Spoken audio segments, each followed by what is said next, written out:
one state under God, one and indivisible.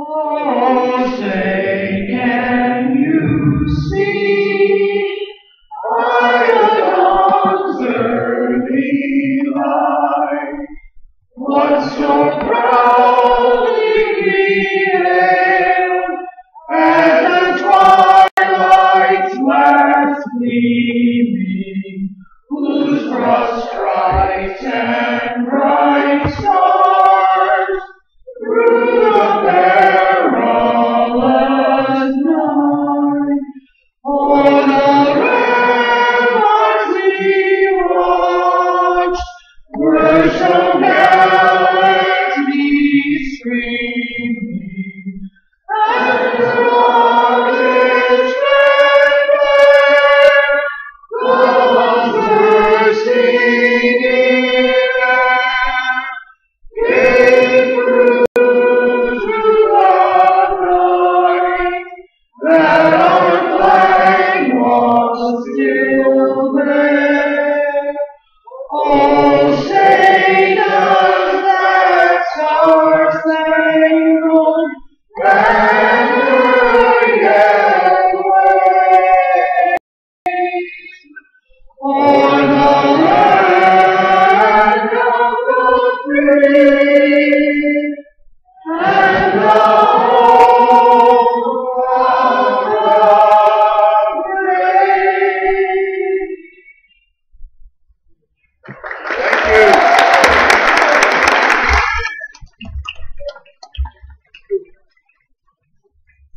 Order, arm, center, base, forward, march.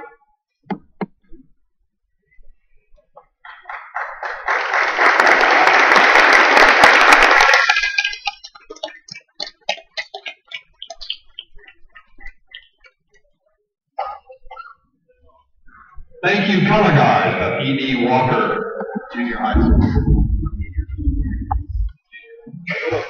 Middle school, which includes junior high. And we are there in their auditorium, and we've worked very hard. My name is David Briggs. And my name is Susan Bradley. And we are your co-chairs for this event. Rachel, before you leave, hope she kind of rolled away. Rachel Baker-Ford has done a lot for this convention, and of course you just heard her sing the national anthem. She's also responsible for our program.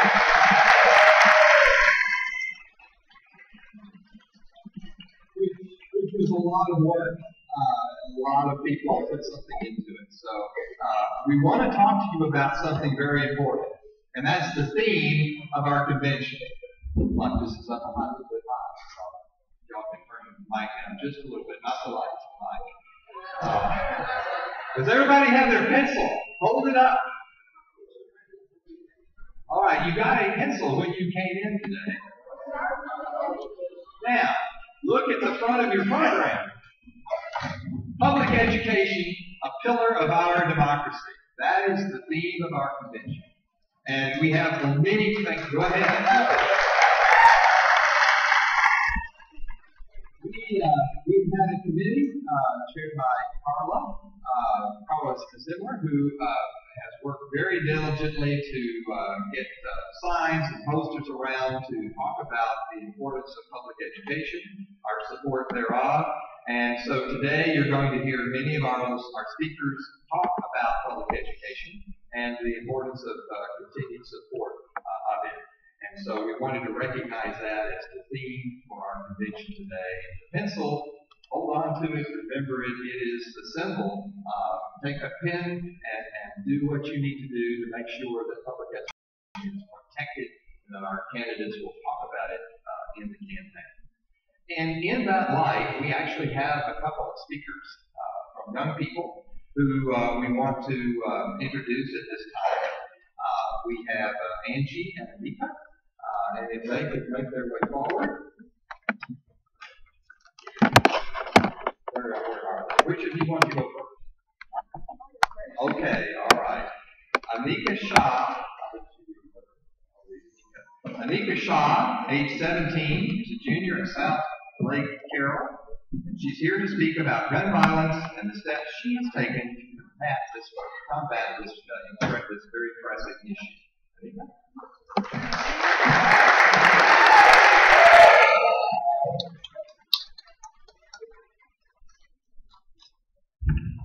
Good morning, everyone. My name is Anika Shaw. I'm 17, and I attend South Lake Senior High School in South Lake Carroll Senior High. So first of all, I'd like to say it's such an honor to have the opportunity to speak here. But the truth is, I wish that I didn't have to speak about this topic.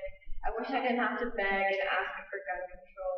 And I wish it didn't have to get to the point of this loud, powerful, student-led movement. So I am growing up in a generation of school shootings. Columbine was in 1999, all the way, and I was born in 2001. And since then, every school shooting has inspired another. We are shaped by the slaughtering of first graders at Sandy Hook, and we are shaped by barricades and paranoia. For some people, like my parents, for example, they will always remember where they were and what they were doing during 9/11. But for me, it will be Sandy Hook and Parkland. Those are the moments that have shaped my life. But it is important to remember that we can't normalize these issues, and we definitely cannot stay complacent. So that's where I came in.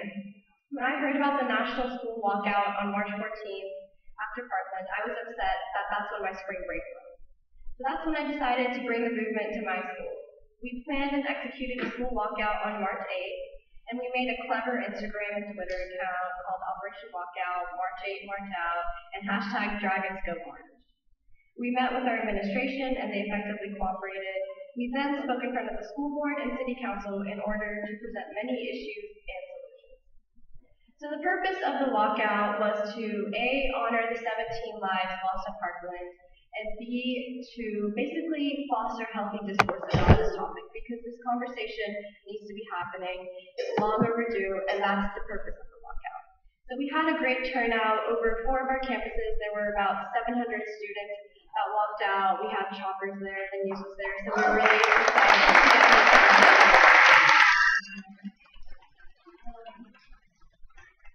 So a crucial part of our movement are orange bandanas, and unfortunately I forgot mine today, but I am wearing this orange ribbon. So my friend and I brought this movement in this form to our school for 2 main reasons. First, orange, because that's the national color to raise gun violence awareness. And second, the bandana dates all the way back to Mary Beth and John Cooper during the Vietnam War, who wore black armbands to protest the war. They then got suspended from school, and that case went all the way to the Supreme Court. The Supreme Court basically upheld the constitutionality of the students. So we're really thankful for students like Mary Beth and John, who have paved the way for youth activism. This was all the way back in 1969, so we see that this has been happening for a long time. So we decided to wear that in the form of orange bandanas, and it's really exciting when you enter our school, you see waves of students wearing orange bandanas, so it really has spread, and we're really happy about that. Next, let's talk about the school board. So I've been to the school board, I've spoken in front of them, and we've asked for a few things. First, we asked for approachable counselors. So as soon as you enter our guidance office, you see college posters, college pamphlets, and our counselors are great about instructing us and helping us about college decisions, where to go. But what they don't understand is how to counsel us on, let's say, mental health issues, or how to help students who actually need help when they're not in the right state of mind. So we asked the school to possibly implement something like that that can help, because this is a gun issue, but we also know that guns are going in the hands of the wrong people who, per se, have mental health issues. So that's why we also need to take care of that. And then second, we asked for approachable reporting. So at my school, we have a dragon tip line. Basically, you text this number if you want to anonymously report something, and it goes straight to the administration. And I say anonymous because, they still know who you are. But, so we asked for approachable reporting. We want students to feel that they have a place to anonymously report something if they find something out. And we also want it to go straight to law enforcement. So we asked for them to implement like a Tarrant County Crime Stoppers prevention line. So we really need something like that because the school, as we can see, the school hasn't really taken any steps or isn't doing anything to prevent this issue. And then third is after Parkland, we were hoping and praying that our school would at least release some sort of statement saying, oh, if you hear something, please tell us, come to us, we will do everything to ensure your safety because that's the school's job, but they haven't done that. So we asked if they could release some sort of statement or at least provide more information on what we should do on this type of issue, and that's one of the things we asked for. And then fourth is really important to me is voter education and registration because most students really know how to do that.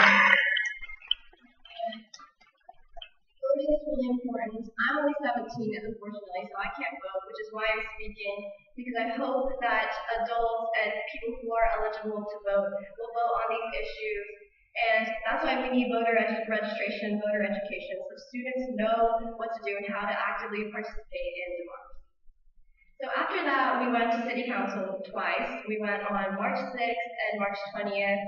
In the same month, and we're going to be going back every City Council meeting, and we asked for a few things there. First, we asked for them to adopt a resolution. So when I was looking up what cities could do to help this issue, I noticed that a lot of cities across the nation have been adopting resolutions that they're going to take to the state saying, we'll do something about gun violence prevention, and we'll do something to help the issue.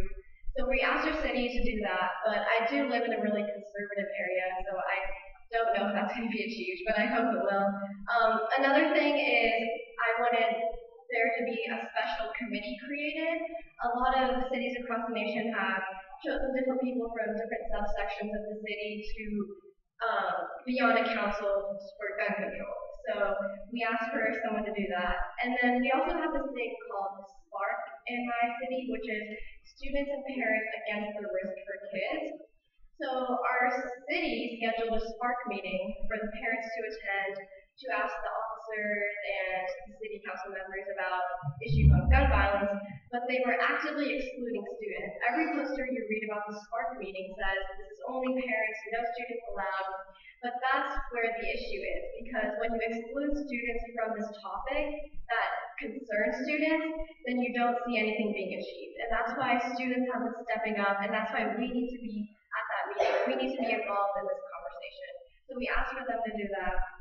And then fourth, we want our SROs and officers to be able to answer our questions, tell us what they're going to do in order to implement preventative measures to prevent this type of issue. So after all of this, I can say that I'm frustrated. I'm aware that change takes time, but the things we requested for should be prioritized and accomplished in order to guarantee a student safety. And we haven't seen any of this implemented or even attempted to be, but we will be going back every meeting to see what they will do about this. So by now you may be wondering why I'm so passionate about this, and there's two reasons. First, what hit me most is that I will be graduating next year, but my little brother won't. He's only 14, and so we're about half the Parkland victims. So we have to address this issue in order to guarantee that all future generations of students can learn in a safe environment, because that's what they deserve. So for my brother and for all future generations, for all students who don't deserve to go to school and be scared, who don't deserve to get slaughtered just for going to school, that's why this hit me most. And then second of all is I'm a public forum debater, and that means I have to research and debate a different topic every month about foreign and domestic issues.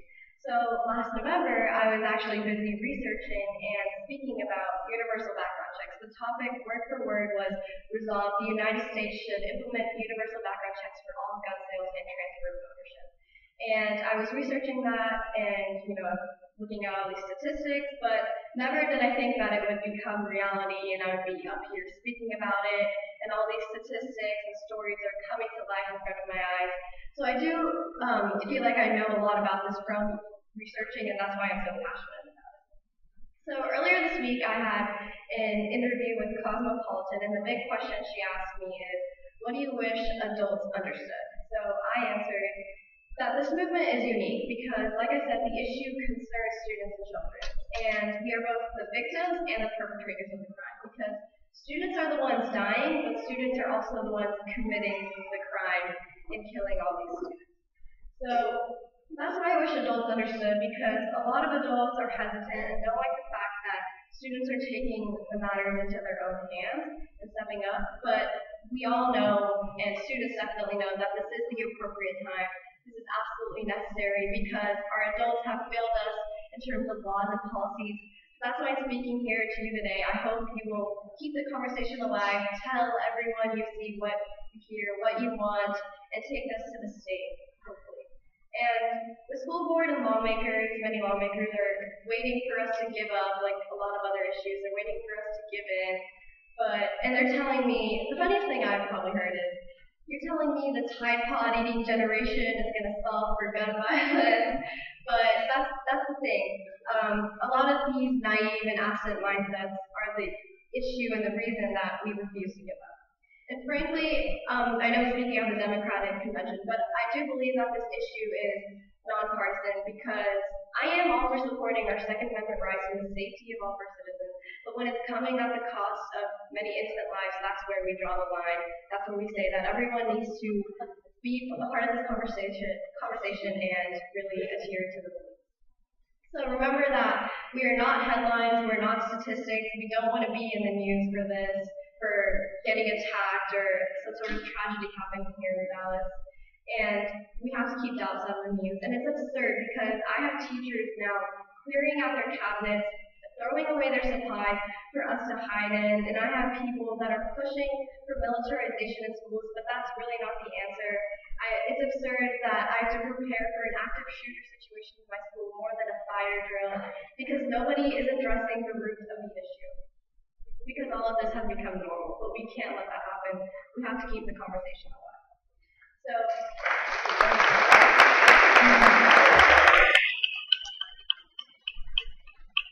it took a shooting at Parkland and recently at Great Mills a few days ago for people to step up, but now we have to act and take preventative measures for more children and innocent lives will be taken. Remember, it's impossible to fix a problem when people aren't even aware of it or have regard for it. So that's why we need to keep the conversation alive, keep spreading the word. And these movements, these walkouts, these marches, it's not the grand finale, it's just the beginning of the marathon. We have to keep fighting. I know I'll be at the march later today, and then next week we have a community rally, and we'll be speaking to everyone we see about this issue. And so let's actually address the root of the issue. So these are a few things that I asked for from our representatives, from our senators, from any politician. A, we want stronger background checks, obviously, because it's evident that guns are getting in the hands of the wrong people. And when you actually have these laws, now you have a way for someone to actually go to jail, and it actually becomes a criminal offense. And there are actually legal repercussions for people to get in trouble. That's why we need this. Because right now, when there is no law, there's no deterrence, and people are going to still be committing these crimes. And school shootings are just going to inspire more school shootings, which is why we need these laws. And then third, it's obvious that we need to decrease the circulation of guns because the access to guns is absurd. And once again, that links into background checks. We need background checks. We need safe storage laws. And we also need better databases, better reporting. I know the NICS database, the reporting rate is really low for mental health issues for domestic abusers. So we really need to be implementing these databases. We need to be implementing these laws. We need to make more laws. So I brought this movement to our school. I went to the school board. I spoke to city council.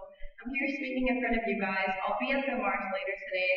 But we need to keep this conversation alive. I know I've said that a lot, but it's true. We cannot give up. We cannot let this go.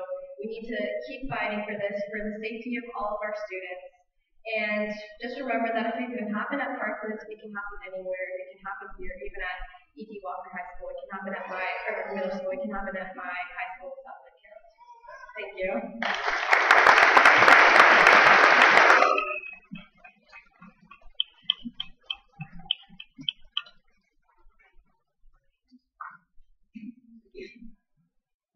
Isn't it wonderful to hear from our future?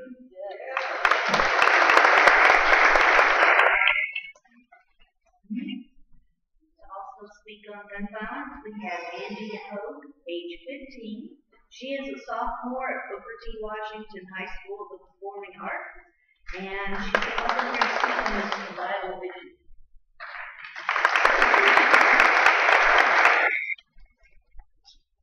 I go to a specific building around 8 hours a day, 5 days a week that I'm legally required to go to. It's where all my friends are, it's my job, it's my second home. I go to this place more than my own home. Lately, no thought has made me angrier than the fact that I have to go to this building every day wondering if I'm in danger, if my friends are in danger, if my brother in his building across town is in danger. I want to go to school knowing that I'm going to come home. Hi, I'm Angie, and I'm a sophomore at Booker T. I've become extremely passionate in this national conversation about gun violence, especially due to recent events. Our student activism is often seen as a group of kids who don't know enough of these topics to be speaking on them, when in reality all it takes is to know the slaughter of 14 teenagers and 3 faculty members, the massacre of 20 first graders and 6 personnel, and the aching hearts of childless mothers across the country whose children aren't even talked about, to have the right to stay angry and scared. The excited screams of people in the hallway at my school are always met with a pang of terror before I can assess the gravity of the situation. I'm scared to leave our building when the fire alarm goes off. I'm terrified when the announcements come on randomly throughout the day, and I fear that the announcement will be lockdown, clear the halls now. I've been participating in active shooter drills since I was 9 years old. We're going to cover the windows, and you'll all hide in the corner. It's important that you stay very quiet, they said. We couldn't understand why we were doing what we were doing, and we couldn't understand why our teachers' expression had changed. The victim in these mass shootings died in one of the most horrifying ways possible. Their biggest fears had become reality, and they couldn't do anything about it. That is heartbreaking, that is infuriating, and that is unacceptable.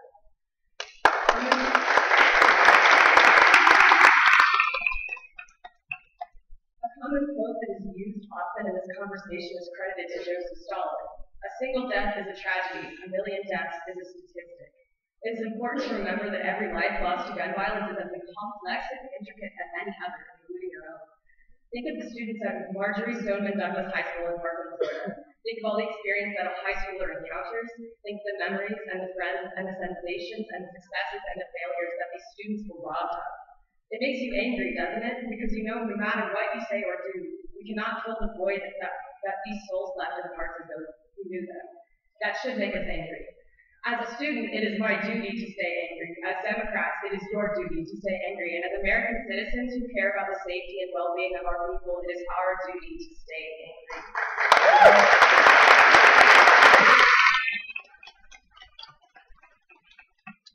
We cannot let this conversation die after a month of anger and activism because we've forgotten. Guys, the NRA stays angry. They never forget what they're fighting for. We have to never forget what we're fighting for. We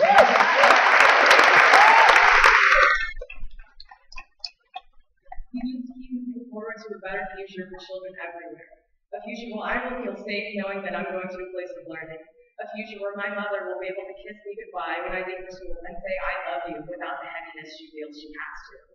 A future where children killed in communities of low income and high crime aren't forgotten. I want a better future. We all do. And the question is, how do we get there?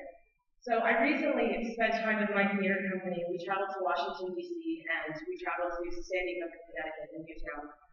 We spoke with all different kinds of people. We spoke with Nicole Hockley, who lost her son, Dylan, in the Sandy Hook tragedy. We spoke with Mark Barton, who lost his son, Daniel. And then we had the honor of speaking to senators. We spoke to Senator Cornyn and legislative executive of Senator Cruz's office, and we got the honor of speaking to Chris Murphy of Connecticut. And throughout all these interviews, we just kept finding all of the different perspectives and all the different ways that people feel. And one thing I found to realize is that nobody wants gun violence to keep happening. The question is, how driven are you to find a solution? How much do you care about the people you know and the children you know and everyone everywhere? How much do you care? And that's really what the issue comes down to. So I just want everyone here to remember the faces and the names of all of those lost, and to remember those that you don't know. Because there are people in cities in Baltimore and St. Louis and Chicago who nobody talks about. And that's sad because those lives are as valuable as anything else.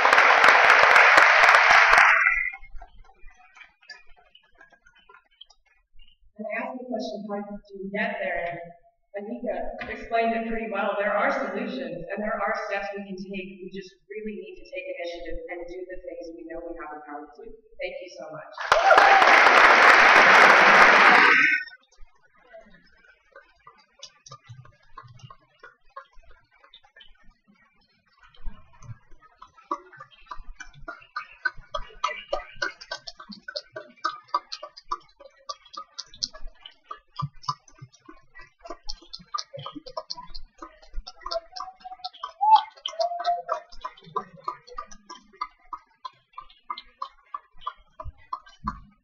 Well, thanks to all of you for your patience and through that. That was an incredible opportunity. As you know, there is a march going on this afternoon that was scheduled long after this event was. We schedule these events the second Saturday after the primary for each year, so we even know when this event will be in 2020. But we did want to spend time and recognize what else is going on today, which certainly will be in the news, and we believe in what these students are saying. I want to say a couple of things about the program. This is your program. We have a table of contents, and then we have ads throughout the program. And many of our candidates and our elected officials have contributed money to put our program together. And so please look through the program, spend some time. That's very important. We also have a breakfast out there that was sponsored by several groups. Representative Rafael Anchia, Judge John Crusoe, Renika Edwards, Judge Angela King, Judge Sally Montgomery, Judge Nancy Mulder, North Texas Democratic Women, North Texas Asian Democrats, Lillian Salerno, Judge Dale Tillery, Judge Stacey Williams, Bridget Whitmore, and our chairwoman, Carol Donovan, all sponsored our breakfast this morning. So let's give them a round of applause.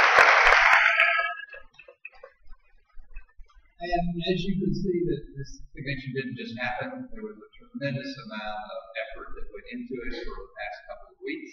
In the beginning of your program, you will see the listing of our volunteers, our convention volunteers, and our senatorial district committee. That's on page 4. I won't read all of their names, but please take a look at that and know that that is very important, that we need to recognize them.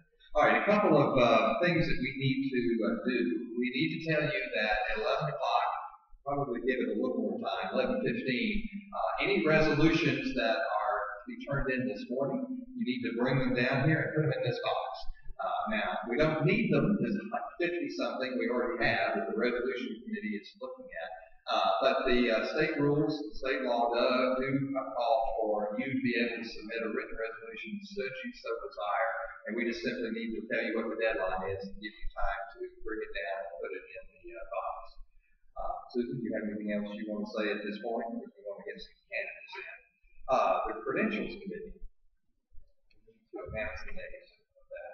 Tell us what they do. Okay, credentials committee. They are the people who are checking to make sure that everyone who is here is certified and eligible to be here and participate in the Democratic Convention. Our co-chairs are Aisha McClendon and Matt Andrade. The members are Samantha Best, Dory Crenshaw, Michelle Blaze, Laura Hawkins, Francine Lee, Kim Morris, and Robert Torres. And they will be in here shortly to certify our role and so we can begin our official business.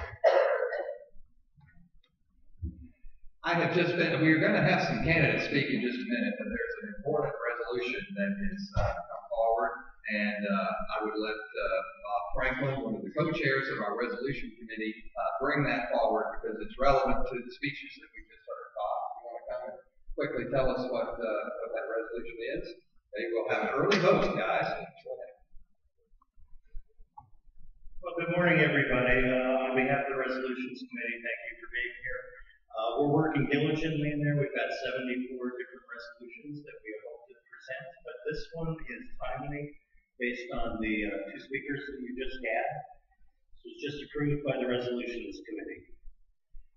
I'm going to, let me introduce Carla Zimmer, also on the Resolutions Committee. Whereas today in communities across our state, Texans of all ages and backgrounds will march together in unified, resolute protest to send a message to legislators in Austin and Washington, D.C.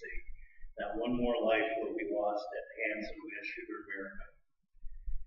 Number of other whereases which we'll skip. Let's get to the important part of the resolve. Therefore, be it resolved that the Senate District 16 Convention on this day of the convening of local Democratic Party leaders, candidates, activists, and volunteers enrolls this resolution urging our state and federal legislators to support broadly popular, common sense legislation that strengthens federal background checks, requires background checks at gun shows, bans the sale of assault rifles, high-capacity magazines, bump stocks, and all modification devices which essentially make a weapon fully automatic, eliminates agency loopholes allowing for the sale of firearms to criminals, increases the minimum age for firearm purchase to 21, and voids state-level open carry laws, stands side by side in solidarity with student leaders, concerned parents, and activists involved in March for Our Lives demonstrations happening across the country. And further resolved on this day, the convening of this Democratic Convention enrolls this resolution in memory of the victims of tragic gun violence across the state of Texas and our nation. This resolution has been approved unanimously by the Resolutions Committee, and we want to offer it for the Convention's consideration. Move adoption. Okay, I'm going to turn this over to the parliamentarian. All right, we have a motion and a second, and what is your point? Is it a point of information or a point of order? And what is your point of order, sir? Are we allowed to do this before we adopt the permanent goal, and if not, do this immediately after we adopt the permanent goal? It is possible, but I would entertain a motion to suspend the rules to allow for immediate consideration. If someone would like to do so. All right, second? All in favor, say aye. Aye. All opposed? I sense that that is more than 2/3, so we will take it out. Question? Well, the kind of assault that got killed on the airline that was up in the upper cabinet, do you know that they have a bill that was already passed that is for the welfare of dogs? And it's called the welfare of our little feline furries. And it's already passed. Okay. Well, thank you for bringing that to our attention. Thank you very much. Okay, where were we? We are now prepared to consider the resolution. We have a motion. We have a second. Any discussion? Any discussion? Seeing no discussion, all in favor say aye. Aye. Any opposed? No! In the opinion of the chair, the ayes have it. Thank you very much.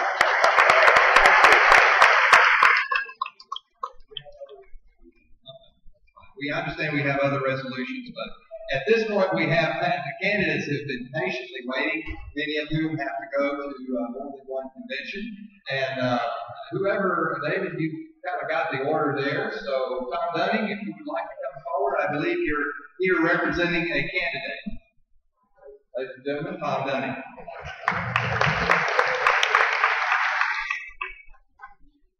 you. I'll try to be relatively fast, but first I'd like to recognize Jan Sanders, who is the wonderful Jan Sanders, who's been a Democrat her whole life, and she is, I think, the greatest Democrat in Dallas County, so let's give her a hand.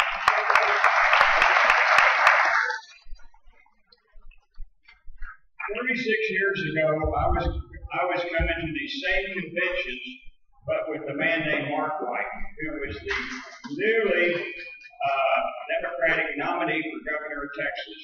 Nobody gave him a chance. None of the newspapers, even through October, they were saying he was going to lose because he was up against the wealthiest governor that we've ever had, and plus, not only his money, but all of the Republican money was behind him. Guess what? Mark White won. I campaigned with Ann Richards. They said there's no way she's going to win. No way this year is the same. The odds are so great against us that we have even a better chance to win. Why? Because all we have to do is look at the wave or the wind of blue, whether it was New Jersey, Virginia, Alabama, or recently Pennsylvania. And in Texas, we have the best candidates I think I've ever seen. Many are standing along the wall over there. These are good people, strong people, and they are attracting new voters. And just like the students that we've heard, those 18 and over will be voting many times, will be voting for the first time in their lives, as well as others who will be voting maybe for the first time in their lives for a Democrat. Many are independents. Many have never wanted to vote, but they're upset with what's happening nationally and upset with what's happening in Austin. So Greg Abbott is going to have a great challenge, and I hope that you will agree with me that Andrew White is that person. When I talked to Andrew White maybe in September or October, I said, when he called me, and he is Mark White's son, I said, why are you doing this? And he said, you know, I never wanted to be in politics. I was only 10, 12, 13 when my dad was governor, and I saw how poorly he was treated by opponents and by the press. I never wanted to do it. But he said, when I was at his funeral in August, I realized all the great things he had done, and he paid consequences. He did not win again. And he also was contacted by the sheriff's office in Houston because somebody had told the sheriff's office that he had a vote. So for 4 days, he and friends rescued people, and he realized his calling was to help other people. So he said, I'm going to run. And this is what he's all about. He wants to change things. He's upset with what's happening in Austin with the bathroom bill. He said, can you believe that we spend so much time on a bill that would hurt Texas? He is for he's for expanding pre-K to where 100% of the kids have an opportunity for it. He's for expanding and paying teachers more money, up to $5,000 more a year.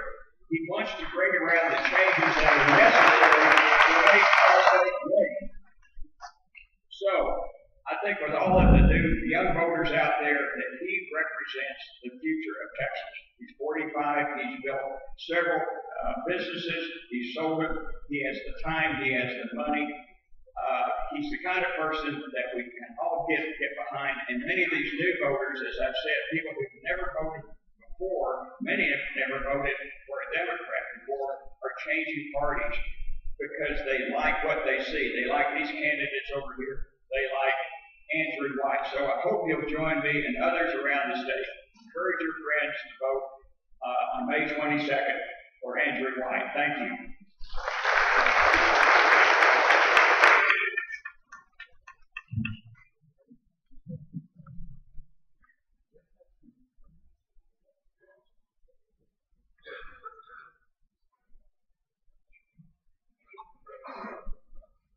All right, I just wanted to remind our candidates there are a number of you who wish to speak, and we do have somewhat of a timeline, so I hope everybody brought their elevator speech today. Thank you. Well, let's say one and hope it doesn't go over a minute and a half. Please help us out, guys. All right, we need to get the education speaker. Is he here? Okay, yes. Hold on just a moment because he has another event to attend. We have a very special guest, Nakia Douglas, founding principal of the Barack Obama Male Leadership Academy. LD is going to introduce him. Thank you. Good morning, Democrats. My name is LD Carter, and like many of you in the room, I am wearing multiple hats in service of our organization. I'm a member of the convention's operations committee. I've served as precinct chair, an election judge, and for many years I've been a proud card-carrying member of Stonewall Democrats. But I also wear another hat in this community of ours. I'm a founding member of the Board of Trustees of the Friends of the Barack Obama Male Leadership Academy. Two things got me excited about being on this Board of Trustees. One is that the educational experience at the Academy is not only transforming the lives of the young men who attend there, it's also transforming families and ultimately communities. But the second thing that got me very excited was the fact that it was under the leadership of a very dynamic individual, Principal Nakia Douglas. He took the concept of a school that would challenge young people to exceed even beyond their expectations and turned it into a reality.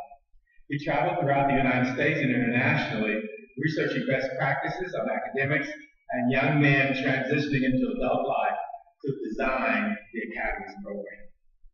I'm excited today that Mr. Douglas will share some of his perspectives on education with us. I'm going to ignore the fact that the sign just fell. He has been a principal of the ISD high school, middle school, and elementary school during his career. He knows real-life education issues our systems face every day, having served in key leadership roles since 2004. Currently, he is continuing to change lives through education at the University of North Texas as Executive Director of Pre-College Initiatives with the university. My fellow Democrats, an extraordinary educator, the ISD Principal of the Year, and the man I am proud to know, Mr. Nakia Douglas.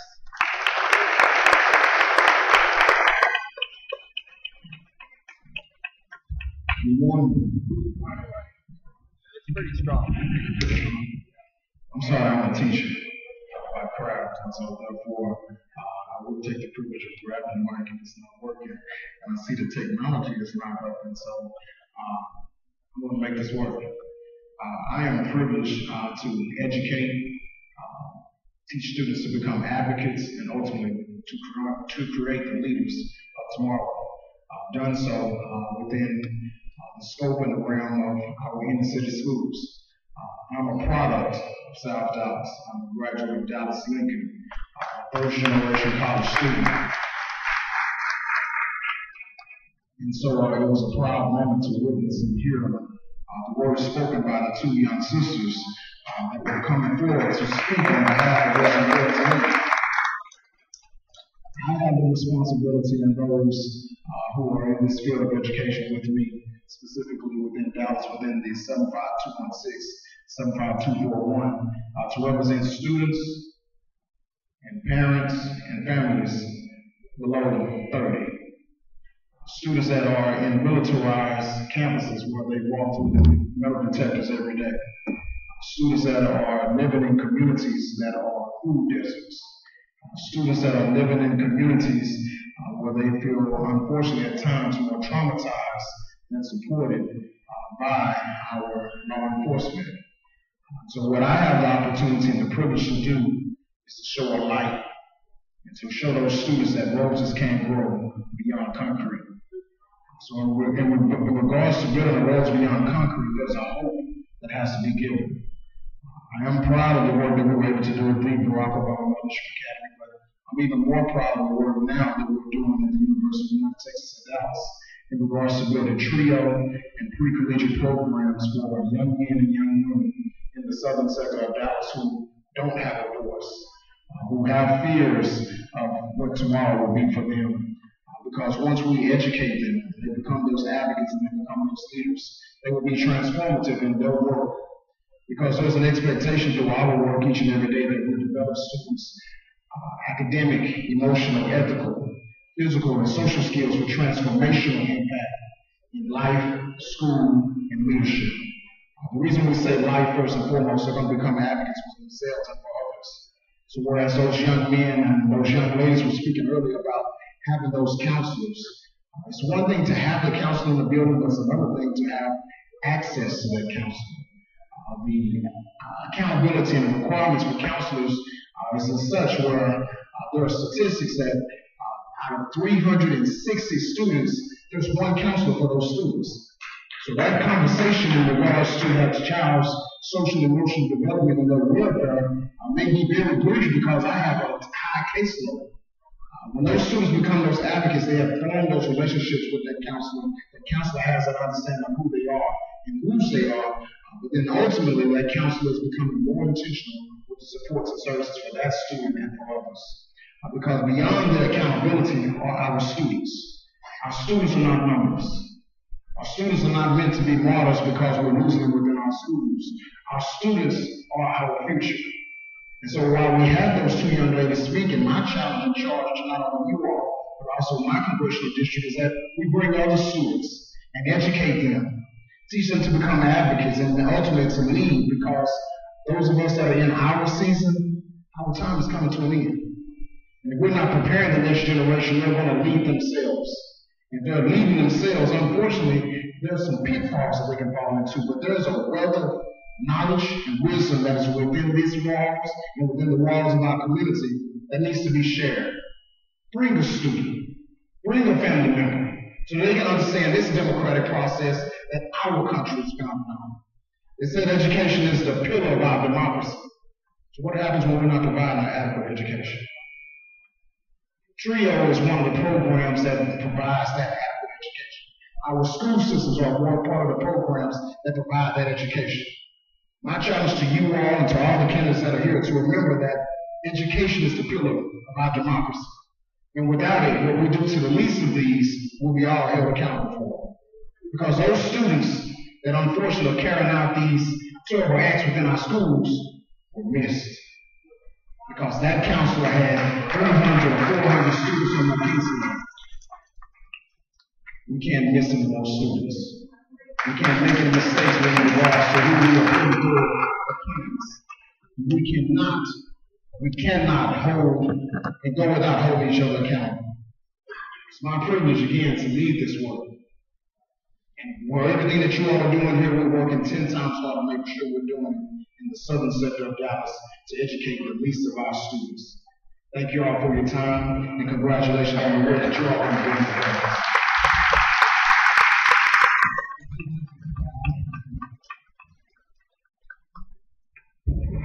He has a slide or two. So go ahead.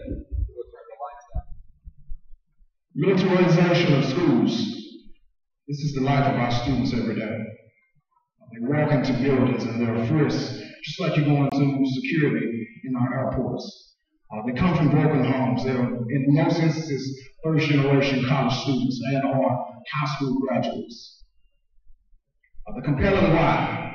We look at specifically in regards to the likelihood of students being suspended at least once. 1 in 20 Caucasian students, 1 in 14 Latino students, 1 in 13 Native American students, 1 in 6 African American students, 1 in 4 African American students with disabilities. Someone is missing our students. We talk about education being a new civil rights issue. We are not educating our students. We're not preparing them. They're not becoming advocates for themselves and for others. We can't stand and we can't underscore the loss of what we're having within our communities. We have to educate and upgrade our schools the same way we upgrade our homes. Every 6 months we know the new iPhone is coming out, or every 6 months we know the new Samsung is coming out. When we think about how we have to upgrade our schools, it's really things that can be fine-tuned within the systems. Looking at the curriculum, that's making sure that it's relevant. Making sure that there are multiple learning approaches with regards to all the students' academic needs.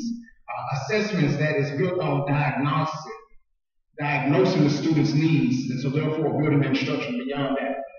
Organizational structure that structures, supports, and believes in the needs of our students. Finally, school-wide efforts that promote health, excellence, and safety.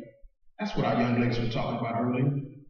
They know that they're going to be successful, but sometimes they just need that self-assuredness that comes with that social and emotional support and development that makes them strong. And finally, a shared vision by all.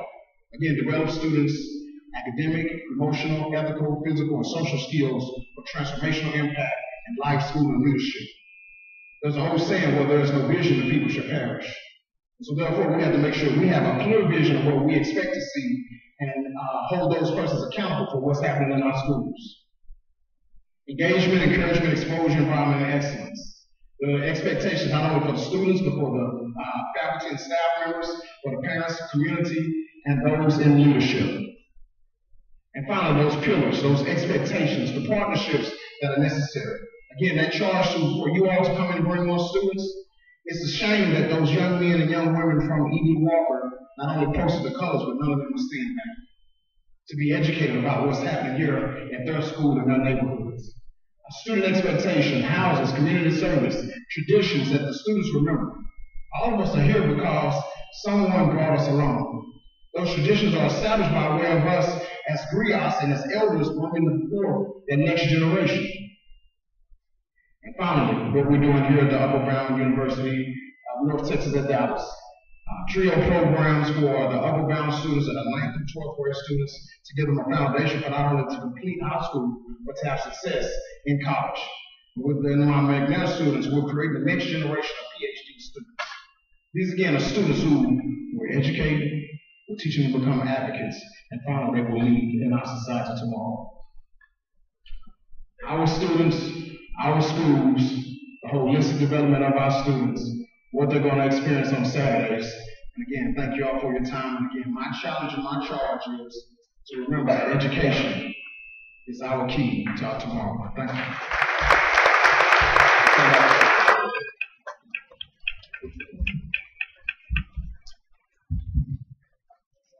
Okay, everyone, we're going to try to get in a few candidates very quickly because many of them have to move on to another event. So who is first?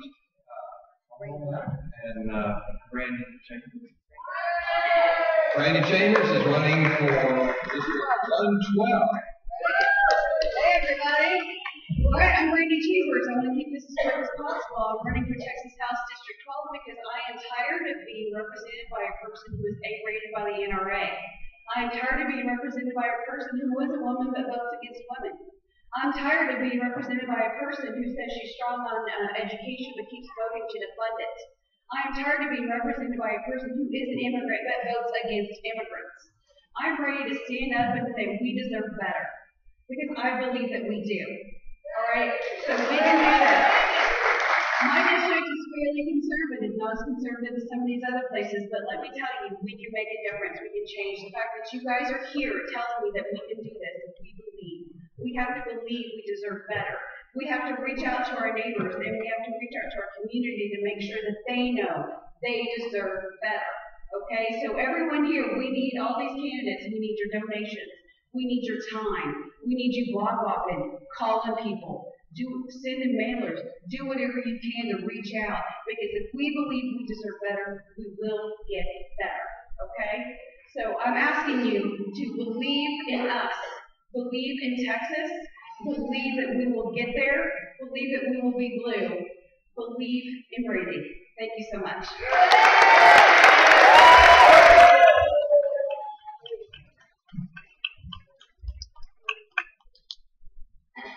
Next, we have Joanna Cadillac, running for House District 108.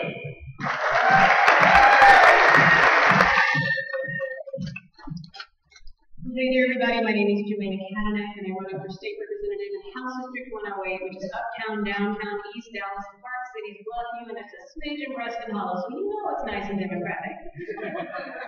But I'm here today with a simple message, and I am going to keep it short and sweet because as those kids have told us and as educators have told us, we have to do something. At 11:30, I'm joining fellow educators and moms in Dallas to participate in the March for Our Lives, and they have asked a very special request of us. They want us to stand as guardians for these children who are going to be marching in our future. I'm an educator with 10 years of experience. I'm a mom in East Dallas. I have guns in my classroom because the state legislature saw fit to put a campus carry bill across. And I'm standing here as the most powerful weapon in Texas. I'm a mom, and I'm mad, and I'm an educator. And I'm going to do what the told us to do.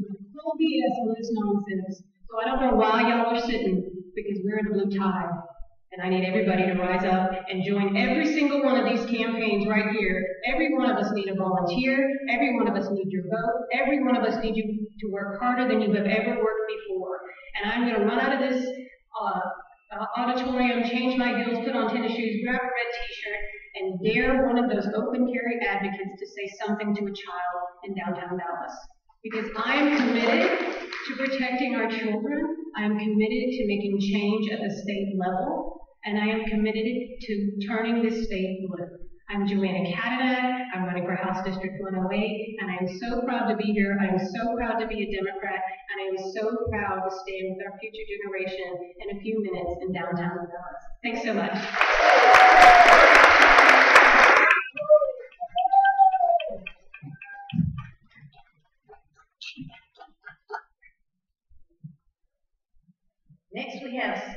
Kirkland, and he is running for Texas Supreme Court, place 2. Good morning, I am Judge Stephen Kirkland. I am your candidate for Texas Supreme Court place 2, and I know I don't need to spend a whole lot of time convincing Democrats to vote Democrats. I got that. But we do need a reason to show up, and if these folks don't do it, you've got reasons up and down the ballot. We have running for the statewide judicial offices, we have 5 good judges, good Democrats running for the statewide judicial offices. We're all running for one reason. It's time to restore the balance. Now, I don't need to tell Democrats that the Republican Party has gone off the deep end with the crazy people. But you may not have thought, and may not have understood, that those crazy people are also in your courts. And they are your judges. And they are your statewide judges. They're the ones setting the rules. They're the ones making the law. And that has got to stop. For too long, thank you. For too long, I have looked at Texas Supreme Court opinions and tried to understand what they were doing. Tried to apply legal reasoning, tried to apply constitutional reasoning, tried to apply legal precedent to it, and I could not make heads or tails of it. The only way I could make heads or tails of it was to understand that these folks run in the Republican primary. And when you start making law based on right-wing politics of the Republican primary, you come up with some very strange crap. And I can't make it any simpler than that. It's just crap. They routinely put up obstacles to folks like you and me getting into court. They routinely make up highways for their right-wing friends to come to court and complain about our government policies. They've got the Open Beaches Act. They've taken a big chunk out of the Open Records Act. They are coming after every one of our progressive statutes that have been out there since the 70s. And they're slowly chipping them away so that we become a banana republic. That has to stop, and we need to remember that it's up and down the ballot. Now, you've got 5 candidates running for the statewide judicial offices. You have Judge Sando, Judge Robbie Sando, who is a second-generation immigrant military brat. And yes, I'll be quicker. A military brat, cancer survivor. You have Judge Maria Jackson, who is taking on Judge Keller, who infamously closed the courthouse to a death penalty appeal, saying courthouse closes at 5 o'clock. You have me, a white gay boy from West Texas, who had to learn to love himself and overcome alcohol addiction in order to stand up in front of you and contribute to my city. Thank you.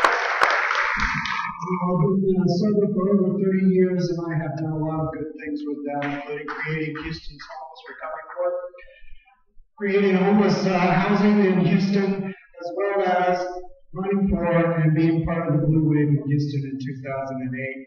Together, with your help, we're going to be a Blue Wave in 2018. We can do this together. Remember, it's up and down the ballot.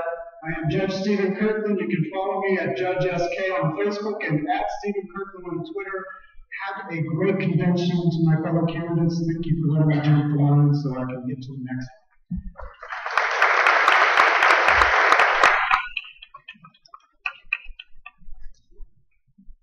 Just a reminder to the candidates, be kind to those who are still waiting and still would like to speak. Keep it as brief as you can. And now I would like to introduce my friend and my neighbor, Terry Meza.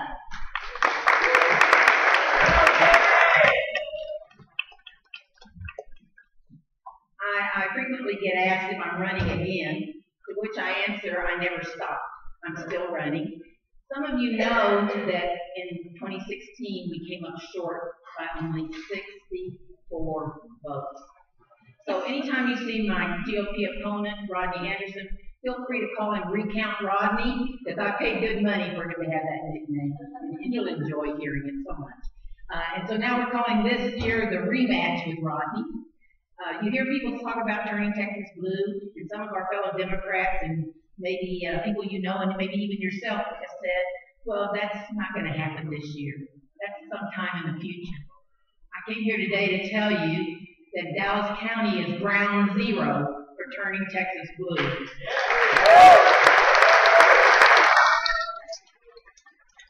SB 16 which includes House District 105. That future is as close as November 2018. Thank you.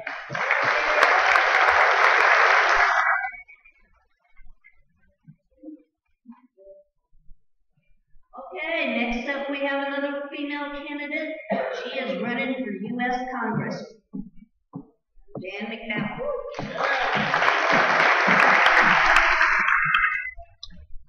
Hello, I'm Jan McDowell, running in District 24. That includes the northwest portion of Dallas County. There we go. I saw some of those precinct numbers over in that corner of the auditorium.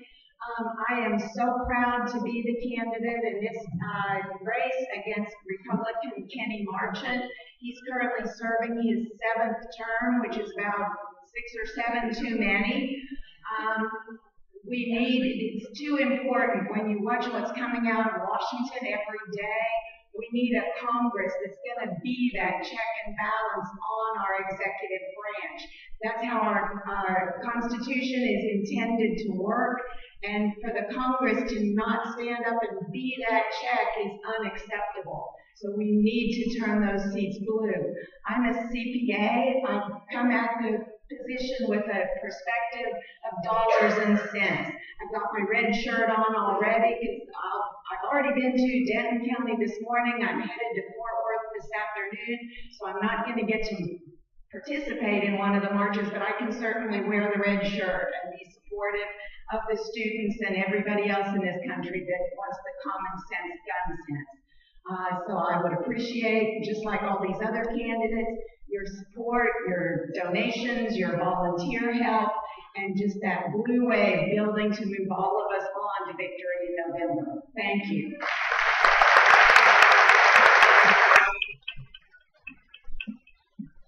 Okay, real quick announcement before I introduce Adam. Okay, right there. I'm told that some of you who are leaving at noon to go to the march, if you want to go ahead and get your lunch, if you paid for it ahead of time, you can do so. Go to the far end, kind of near the exit, and stand in line and go ahead and get your lunch. So just a little word to the wise there in case you're interested. We will break later. We've got a lot to do before then, but in case you need to go early. Adam Zimmerman is representing the Texas Democratic Party and Chairman Hinosa. Adam, please come forward. Thank you.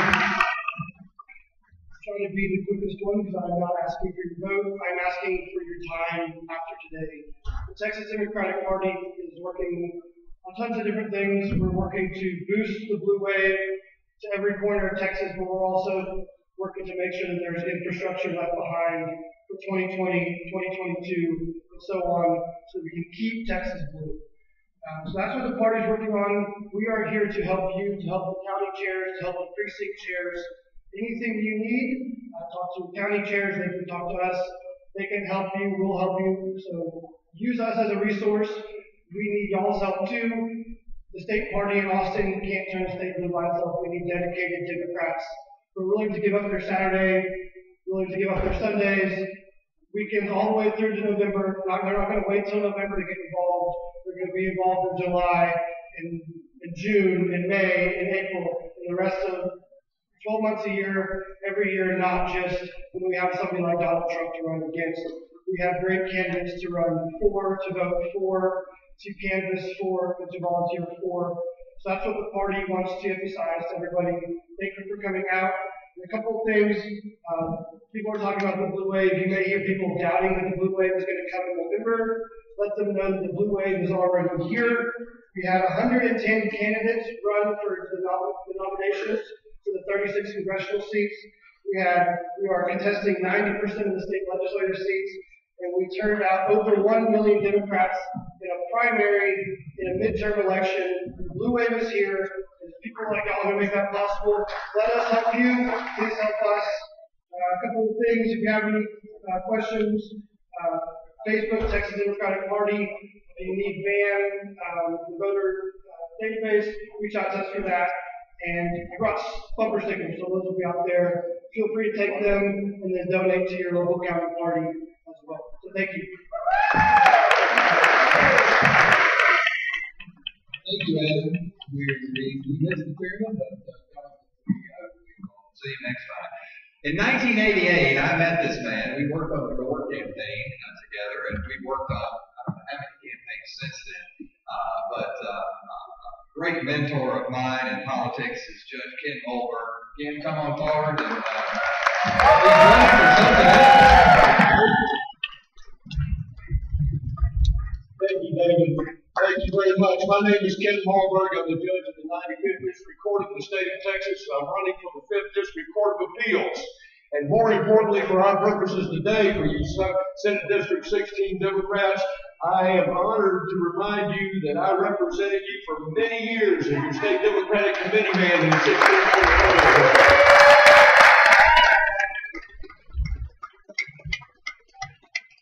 Democrats, there are 13 Republicans on the Dallas Court of Appeals. It's been that way for many, many years. It's a district that's comprised of 6 counties, and in effect, it is your last stop in the justice system. There are 8 of those members up for election this time, and there are 8 Democrats who are going to take them out.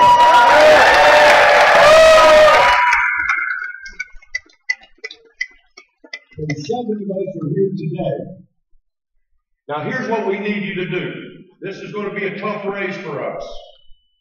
We risk a lot with it. But we are going to win this race and flip this court in one election cycle if you do one thing for us in Dallas County. Keep voting down ballot. Keep voting down ballot. If you keep voting down ballot, we will win. We will be proud, and we will have a Democratic appellate court and remove the most extremist appellate court in Texas.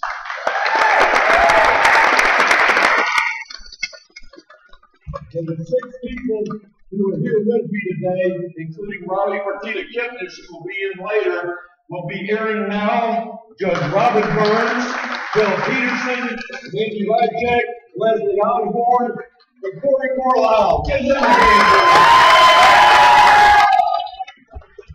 God bless you all. Stay on your feet and keep moving.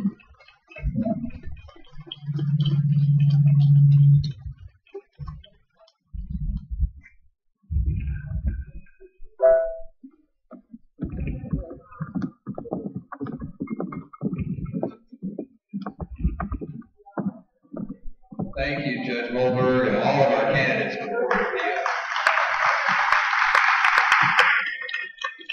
Hi, even though the sign fell off the wall, this one is still over here. What Senate district are we?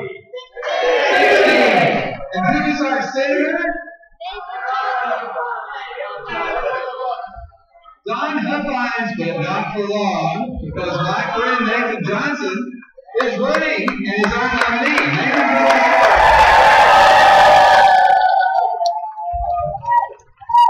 Everybody here, my goodness, can you imagine what the legislature is going to look like next term when instead of Lisa Luby Ryan, we have John Turner? When instead of Matt Raleigh, we have Judy Johnson? When instead of Hillary Clinton, we have Joanna Kandak? Instead of Robbie Anderson, we have Terry Meza? Instead of Don Huffines, we have Nathan Johnson?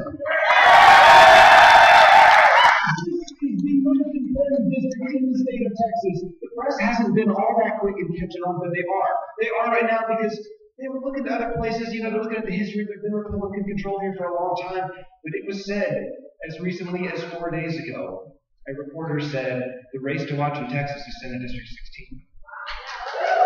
It has started, and it will keep going, and part of the reason is because we have in this district the overlap of these highly competitive, highly funded races with extremely well-qualified and charismatic Democratic candidates like the ones you see against the wall right here. There's nothing else like this in the entire state. So it's an opportunity for us to seize what I'm seeing as a paradox. As the extreme right has taken control of our government and our legislature, values that were once kind of pushed out and considered fringe issues, we haven't moved to the center as Democrats. The issues that were once considered fringe, the center has gone to them. How about equality? Remember when that was supposed to be something that only like the left wing thought about? Today it is mainstream. those of us who know it's the morally right thing to do, we are standing up for it. And those of you who are interested in economics, you know you cannot attract good employees unless you stand for equality. Same things happen with healthcare. The same things happen with feminine reproductive rights. All these social issues that used to be left are now center. The paradox of Dan Patrick taking over is that our values are now right in the middle, and we can pull everybody along with us. This is an important race, and it's really around doing a huge opportunity, and huge opportunities equal one thing, huge responsibility. So let's all do it. Let's transform the government in the state of Texas, starting right here in Senate District 16. Thank you all for being here.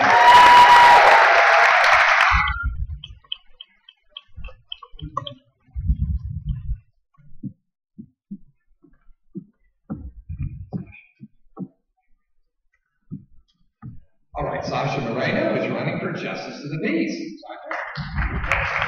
Hello, good morning, everyone. My name is Sasha Moreno. I'm running for Justice of the Peace, Precinct 4, Place 2. Precinct 4 includes Irving, Grand Prairie, Duncanville, DeSoto, Cedar Hill, Glen Heights, and Ovilla. It's a huge portion, western portion and south of the part of the county. I would love your support. I'm one of the few candidates that's actually in the runoff election this May. In case you want to remember those dates, runoff election is May 22nd, early vote is May 14th through the 18th. I would love to earn your support again. I'm very excited that we made it this far. I'm the only attorney in this race, and I would love to help.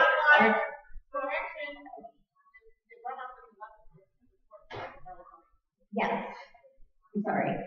Apologize. And I think, again, whatever happened in the primary, I hope that we can move forward because, again, I'm the only attorney in this race, and I think our community really needs help and support in order to get to the JP courts. I know most people don't think too much of the JP courts. It's a lower level court, but this is the one court that most of our community members will ever touch. So I want to implement policies such as night court, as well as a mediation clinic so people can settle instead of getting a judgment against them. And even those two policies can make a big difference for many of our community members. And so I hope I can earn your support and vote on May 22nd. And if you have any questions or would love to talk to me, please feel free to reach out to me. Go to my website, sashaforjp.com. Thank you.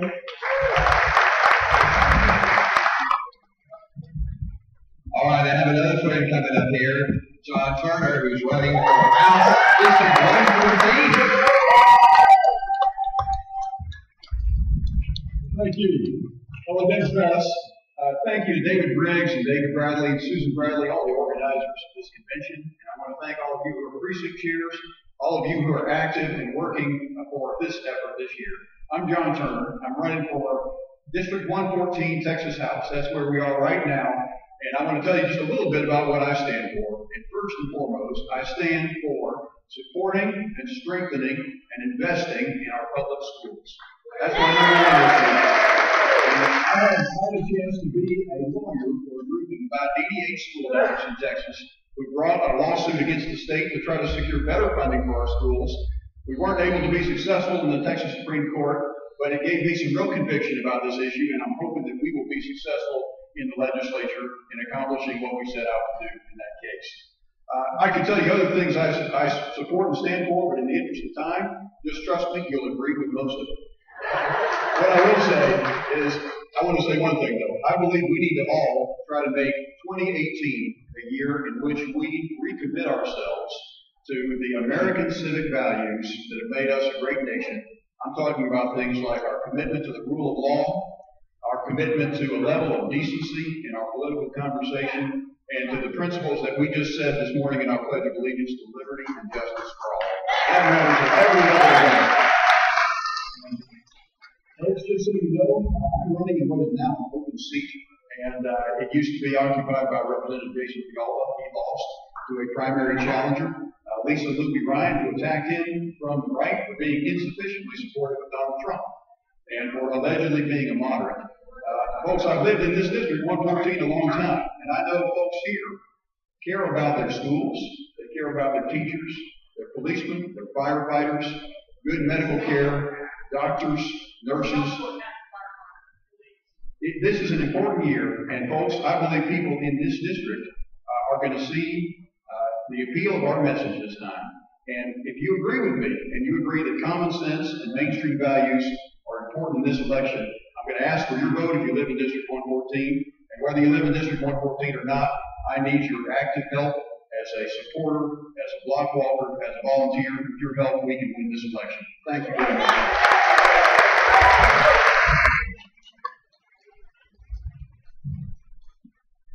Pamela Luther is running for a criminal bench.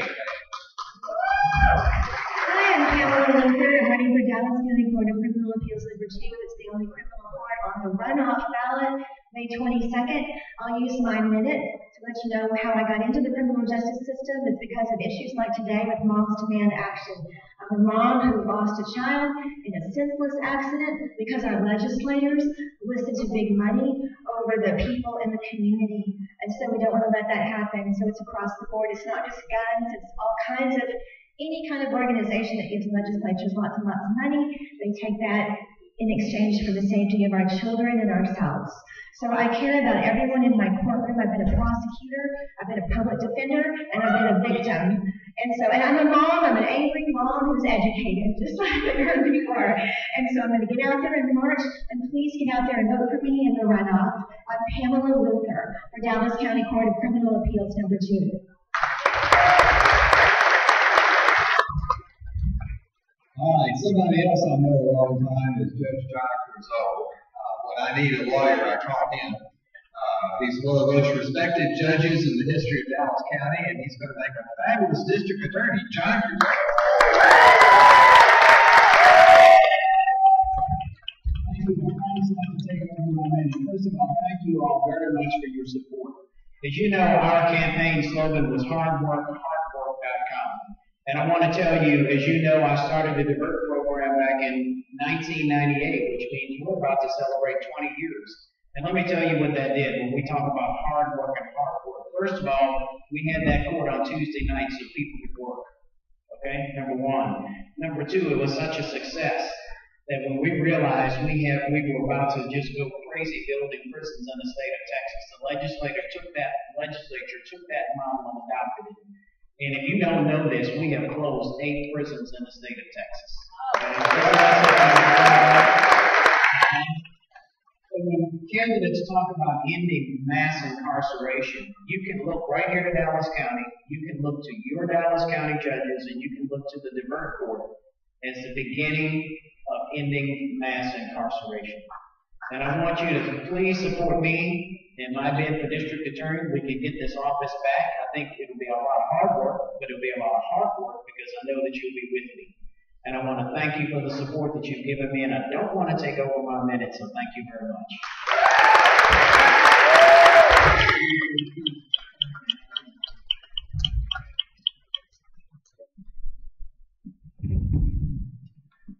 Next up, we have another speaker who's going to speak to us about state funding and charter schools. This is Lori Kirkpatrick. She's a former candidate for Dallas School Board Position 2. Lori? Thank you so much. My goal here today is to fire you people up about public education. Because in case you haven't heard, public education is under fierce attack. So, Texas was recently ranked as low as 47th in the nation for per pupil funding. And in 2011, the state of Texas cut public school funding by $5.4 billion. They've added some of that back, but not nearly enough, and enrollment has continued to grow all that while. So we are severely underfunded. And you guys know who's funding it because you see it on your property tax bills. We need to stand strong and get our state legislators to fund properly public education. That has to include full day pre-K. Socioeconomic members of our society. It must include that. I testified in Austin this week to the Commission on Public School Finance. And All 11 of the members are just wide-eyed, completely unsure as to where this funding is going to come from. Person after person after person gave testimony about how we need to fund public education, and they continually asked, but where? Where are we going to get the money? I've got two answers. Number one, standardized testing. Get rid of that. There's a place for standardized testing, but not the way we are using it. We are using it for high stakes. If you don't know what high stakes is, look it up, but I'll explain to you briefly. We use it to label a school as failing. This year, we're going to start labeling our schools A through F, grading our schools A through F based on standardized test results. That's one way we use it.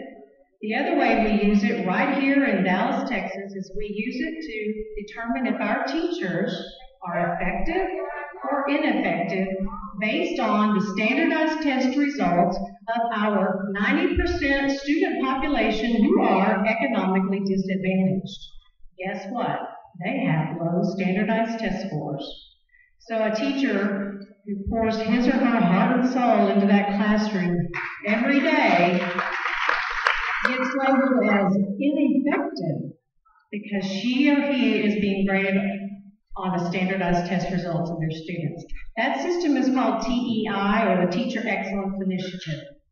That is not the system we want, yet there are folks down in Austin pushing to have that implemented statewide. So I'm going to need you guys to stay vigilant, be aware, be active. We don't need to enhance and encourage more standardized testing. How much money could that bring us? The estimates are all over the map.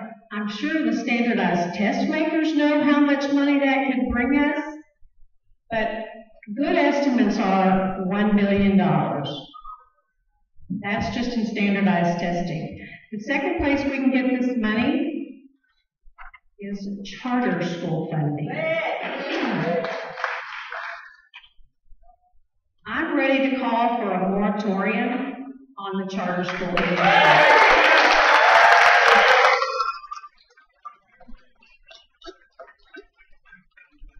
And let me tell you why. This year, 2017, 2018, the TEA website posts the budget forecast is $2.56 billion to the charter schools. So even I can do the math. There's $3.56 billion between standardized testing and charter schools. We could fund a lot of serious public education.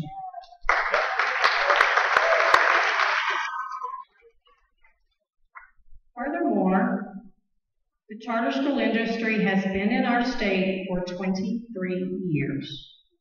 23 years they've had the opportunity to innovate and improve public education.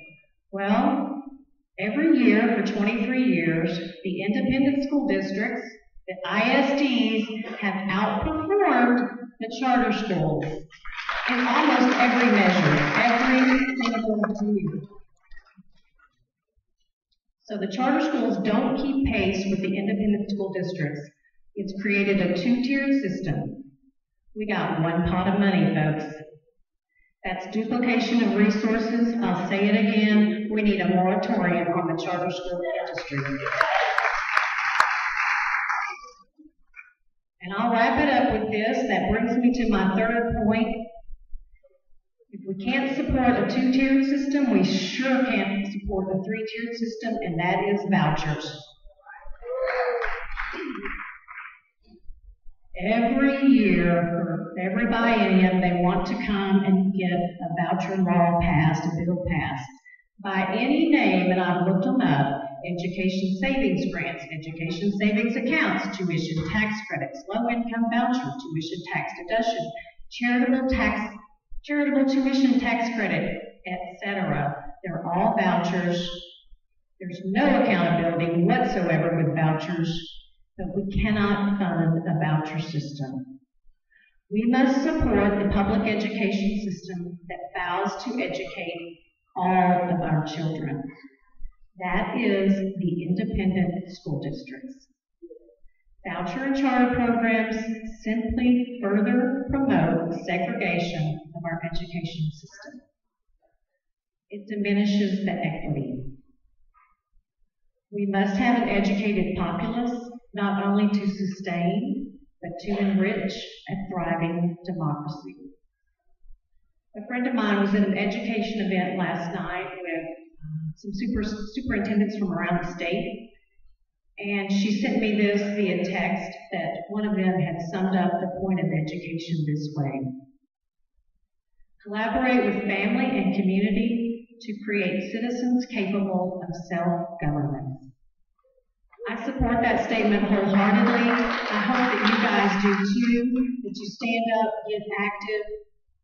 Let's get public education back where it needs to be in the great state of Texas. Thank you very much.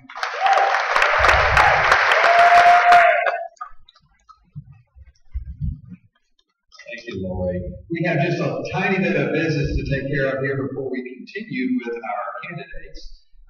This is a convention, so we are in the process of working on some things. I just wanted to let you know that the Credentials Committee has reported that the temporary role has been established, so that's the next item that we need to work on.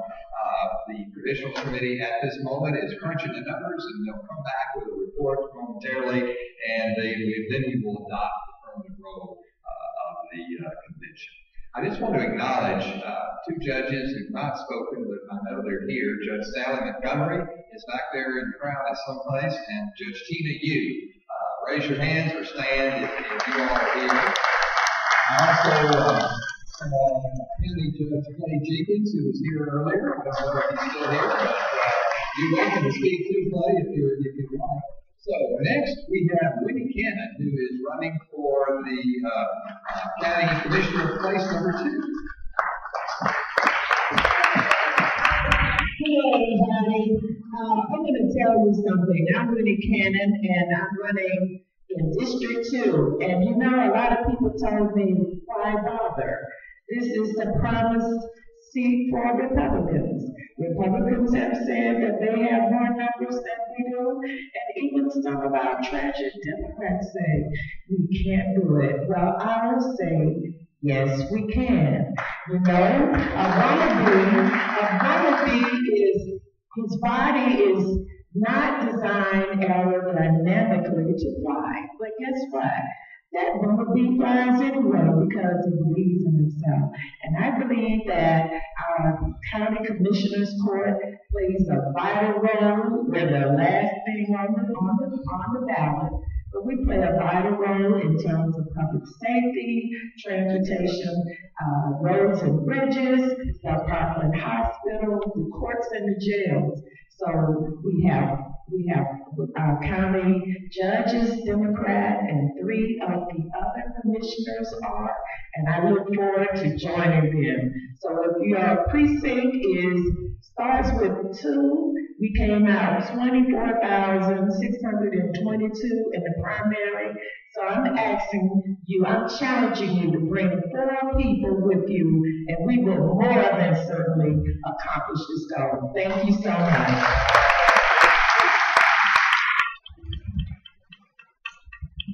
I want to recognize Judge Nancy Mulder. She is also in the crowd, and thank you very much for coming.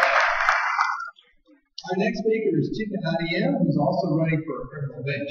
Chica, please come forward.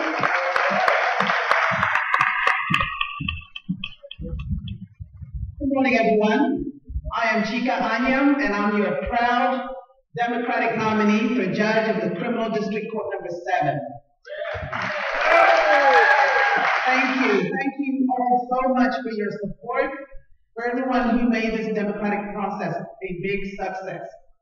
I do have a Republican opponent, and so I'm not taking anything for granted, and I would love for all of us to please ride this blue wave, this big blue wave that will knock all these Republicans out of office and replace them with good Democrats.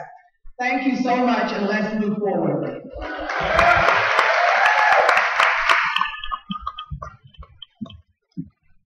Thank you. Next we have Sandra Jackson, who's running for family court. We're going to second finish.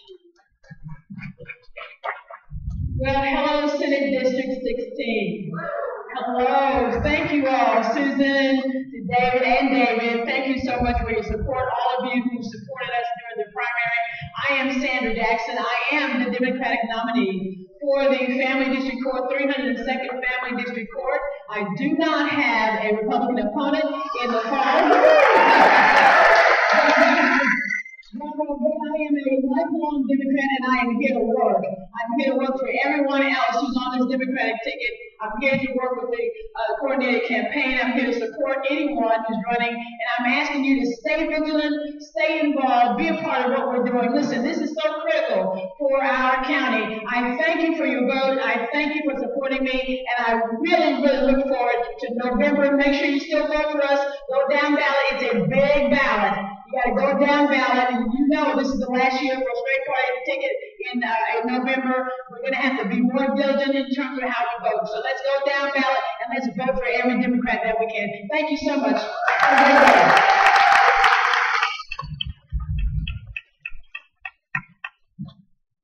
Next, we have a great candidate for House District 115. Thank you.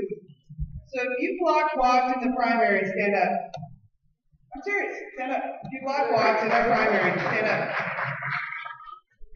We need everyone who's not standing up to block walk in the general election. We've got to have people turn out. And I have the honor and privilege of being co-chair of the Rules Committee here. And I'm proud to let you know that we passed a rule that you all must block walk in my race anytime. In general. What I want to focus my comments on are just that, the activism of the Dallas Party. We have an amazing opportunity in November if we turn out our vote.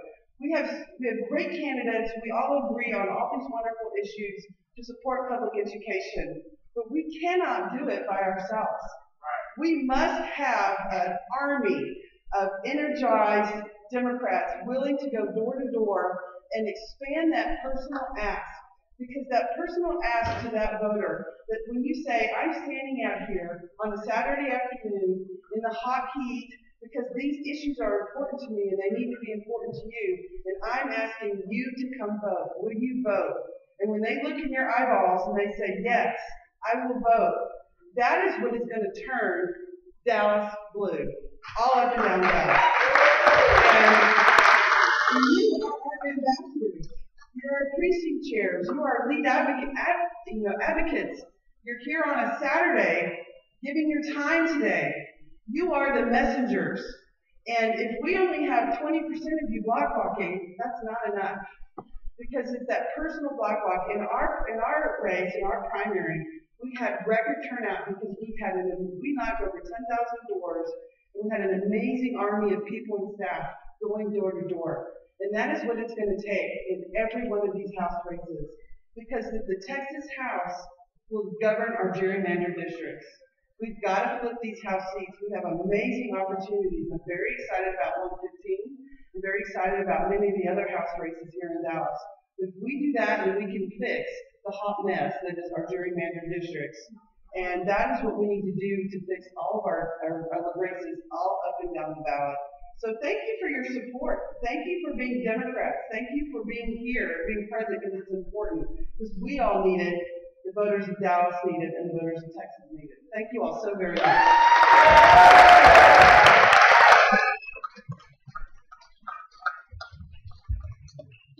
All right. Next, we have a candidate for a local race a lot of you have been very interested in.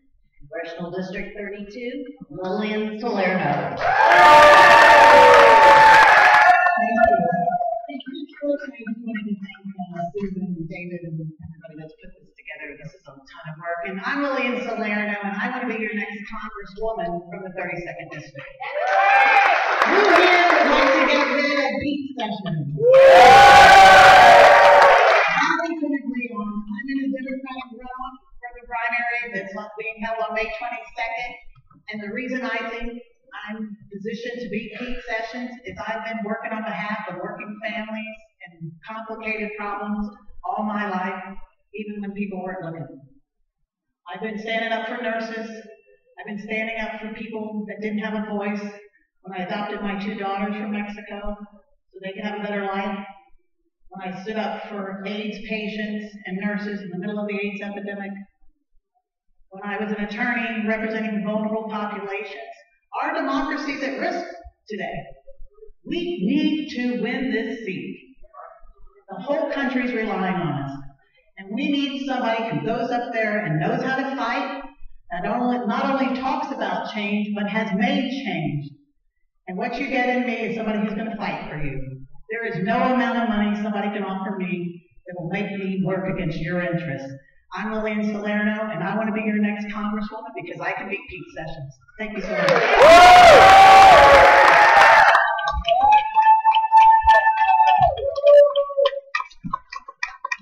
Thank you, Lillian. I am honored to get to introduce the next 3 guys, the 3 Musketeers, because Susan said I should do that. But I'm an attorney, a civil attorney, and I practice in their courts, so I know that they are excellent jurists. And I'm so proud that the 3 of you chose to come today and to be here. So we're going to go with tallest first. How's that? Judge Carl Ginsburg. Thank you.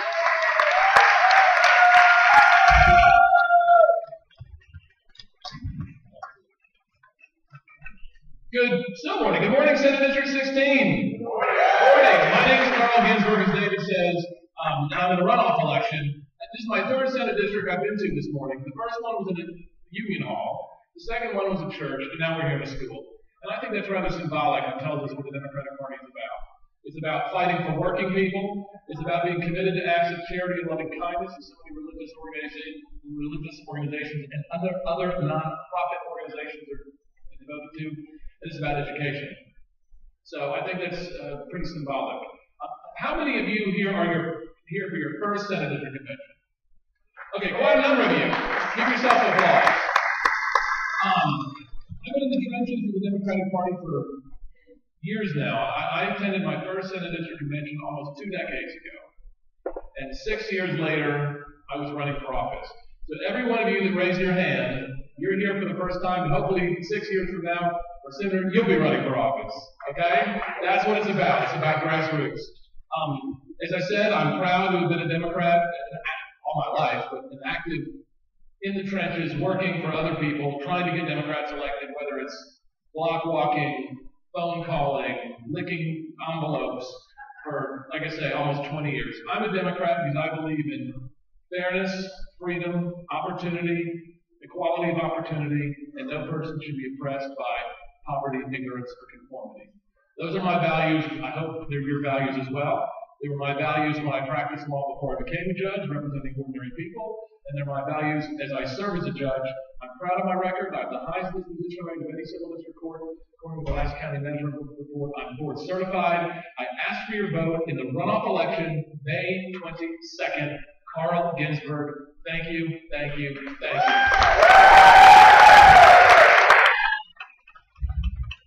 Another district judge, another great mentor of mine is Judge Martin Hoffman.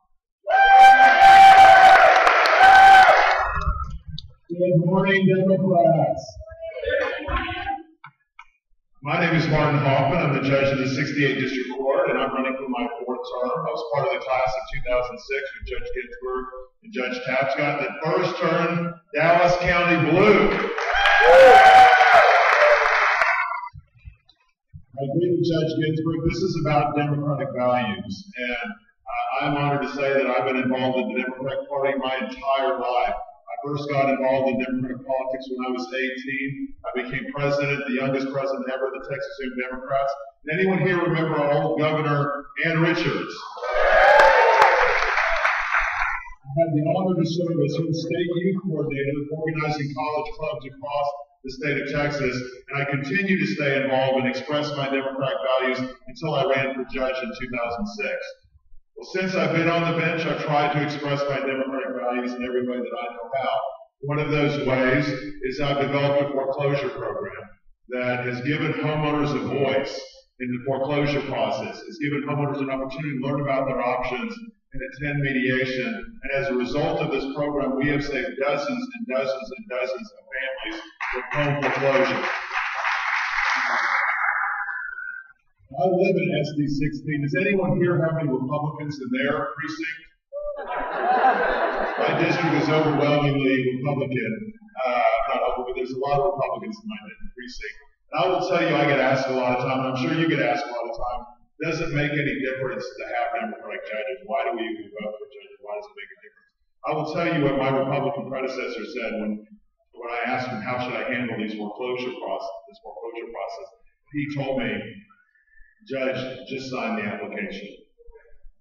If I had done that 11 years ago, there would be dozens and dozens and dozens of families out on the streets. So it makes a difference when you go out and vote in the primary, in the runoff, and in the general election when you elect Democratic judges. But I've also tried to make a difference outside the courtroom where I've mentored over 250 students, high school students, college students, and law students, including some of them who are here today. Marcella, if you want to stand up, I don't know if you're in here. She's a Skyline student, and had the honor of mentoring her over the last 40 months. And as a result of that, I won an award from the African American Bar Association, the first non-African American member of the bar, to be awarded this, the Committed Mentor Award, as well as from a number of the bar associations, because I believe in democratic values, and part of democratic values is giving back.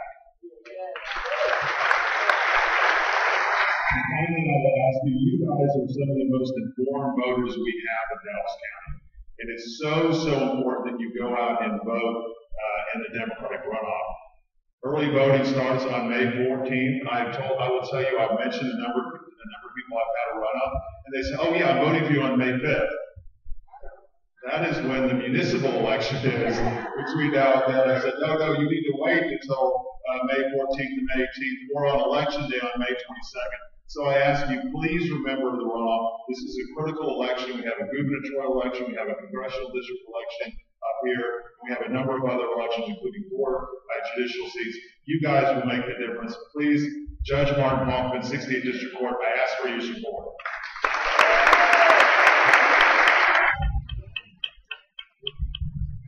Okay, the next of our 3 excellent incumbent jurists is Judge Ken Tapscott, County Judge, County Court Judge, number 4, I believe. All right, Judge Tapscott, please come forward. Good afternoon. My name is Ken Tapscott. I'm the presiding judge of County Court of Law number 4. This is my 12th year of service for Dallas County. Before I get started, I just wanted to tell you something to make you feel good about yourselves.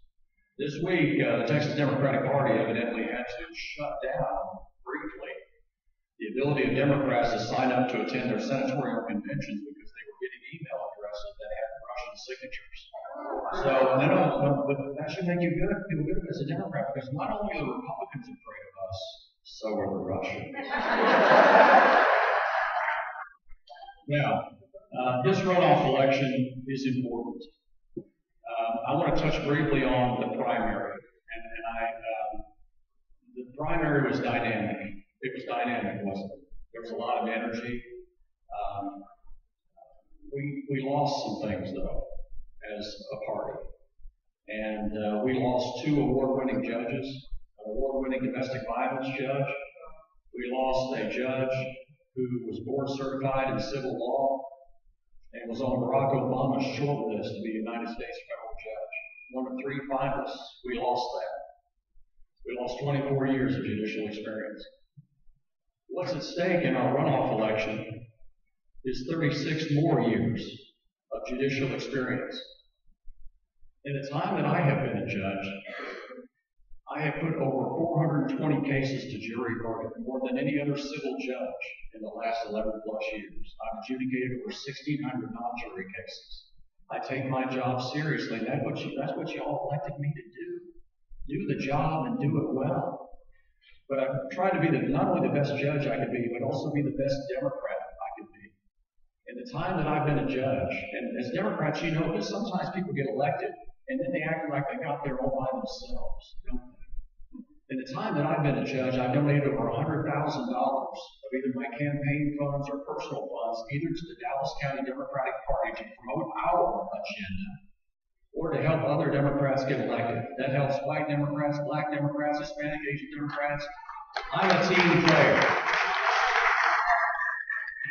Since the time that I've been a judge, I want you to know that I've had your back and I know you've had mine. But I need your help in the runoff. I've upset some very rich people. 4 years ago, I threw out a medical malpractice case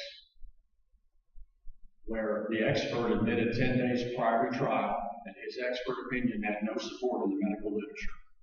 In other words, we could have walked out of the George Allen courthouse, we could have set it on fire. That's what it was worth. But the people who were promoting that case, they were upset about that. Now, I was affirmed on appeal in every decision I made. They said Tapscott got it right. Court of Appeal said he got everything right. But they recruited an opponent against me who has almost zero civil experience. This is important. This is a moment of truth for our party. We are in control of Dallas County politics. Everybody in this room knows that the Dallas County Democratic Party is in control of Dallas County politics. We are in control about the type of people that we send to the judiciary in this county. It's our opinion that matters. It's our opinion because the Republicans aren't putting up opponents. So we are in control. It is incumbent on all of us, every single one of us, to make sure that the people that we send to the benches in Dallas County, if it's a criminal bench, a qualified criminal lawyer. If it's a civil bench, a qualified civil lawyer, to make sure that we deliver qualified people to the benches in this county. If we don't do that, we fail our responsibility. I would like to continue to serve Dallas County. I believe I've been a really good Democrat. Last year, I received the award from the Dallas County Democratic Party as Dallas County Democratic Elected Official of the Year. I'm the only judge that's ever been honored with that award. I'd like to continue to serve you, and I sure hope that you would like to have me continue to serve you in this county. I ask for your vote on May 22nd. Thank you.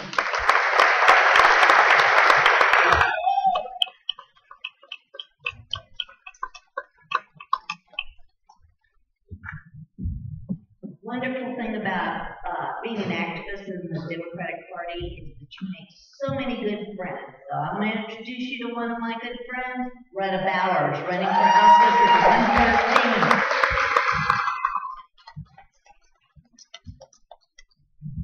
Thank you so much, and what an honor to not only be standing here again in front of you, but to be introduced by my good friend and someone who is a tremendous support in both of you, committeemen and committeewomen. Thank you so much for all you do, and thank you for planning this great day.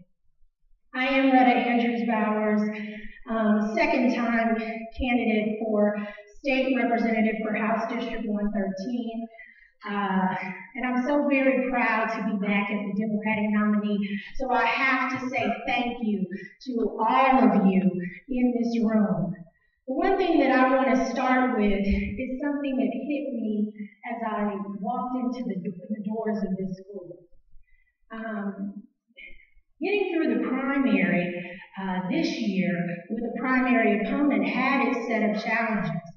I ran in 2016 unopposed, so naturally I won by 100%. And I was so proud of that 100% just because I wanted to see how many people would have voted for me in 2016. Well, with the primary opponent in 2018, we, with your help, because as Democrats we work as a team, we beat that opponent with 65% of the vote. And that 65% came in almost to the digit as the early votes dropped. And I will tell you, because as much as I'm a political candidate, I'm a spiritual woman. And what I have to say is that I made a wager with Christ. And I felt convicted by doing that because I told him, God, I want to win by 75%. And I felt like that was a lot. You know, I had elected officials sharing with me that they won by 75%, and I thought, that's a lot to ask. But I told God that I would settle for 65. And He gave it to me. So He gave it to me thanks to you. Thanks to you all. So we at the Bowers campaign by no means could have gotten that 65 without all of you. There were the endorsements that came in, and endorsements that came in with mailers that I have to say we could not afford. And I bring that up because elections unfortunately do cost money. And in the middle of that primary, I have to bring up that I'm the second-time chair of the Dallas Women's March. And so there I was, leading and trying to recruit and trying to manage, pulling off a march that is a major movement, and in the back of my mind, knew I had a primary. My primary opponent, I will say, showed up at the march. I almost took it as an insult, but I think he realized the power of the female, the power of the movement, and what he had really stepped into. So I'm so grateful to be standing back here as the Democratic nominee. I'm ready to move towards the general. I have to pause and say that we know that as we've got on the wall, public education is the pillar of democracy. But if it is, you all, we have to do something about making changes, because if by definition, public education is the process of systematic learning and giving, we know that it is not happening to its full potential in this state nor in this country. Before I became a candidate, I was a field organizer for other candidates, and it was a 2014 midterm that thrust me into that role. Believe it or not, I thought that that job was a part-time job. I thought it was a summer job. I didn't realize that it was my life's work. I know that now. I have to say that with public education not functioning at its best, you know, last year, it's already been said today, in 2016, we knew that charter schools and vouchers was where some of that money could come from. We did some digging. I mean, my campaign manager is here with me today, and she sat there and watched me dig and try to figure out where the money could come from, because I knew that they were going to ask me that in the Dallas Morning News interview. And what I'll say before I get off this stage, I know that we'll need your help with door knocking, with phone calling, because we are a grassroots campaign. We'll need your help with just the day-to-day of making it happen. But I have to say that in 2016, as a first-time candidate, up against an incumbent, we almost beat Cindy Burkett, y'all. So I have to say that, which tells me, thank you, which tells me that we for sure can beat Jonathan Booth. And as they say, because he is, as Judge Hoffman said, there are many Republicans. As I live in SD 16, there are so many Republicans, sometimes it gives me the shakes and the EBGBs. They're so close. But I can tell you this, because we almost beat Cindy with 45%, and she even knew she moved to run for Senate. So now, and I have to say, I do believe the Bowers campaign helped her, forced her into retirement. Because when she lost her bid for Senate, that meant it left us with an open seat, a real chance to flip this district this time. And I have to say that because my opponent is a Tea Party Republican. So we can do this. Let's band together like we have in the past, and let's get past November 6th victoriously and really flip this seat. We need House District 113, and I know that I'm the candidate and representative that the district needs. So thank you.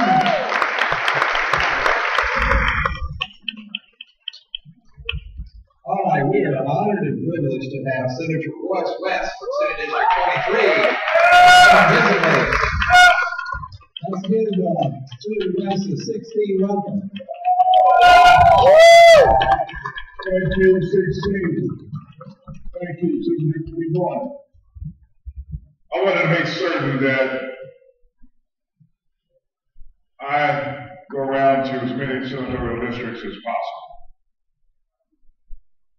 Even though you don't have a Democrat representing you right now, you will have one after this fall.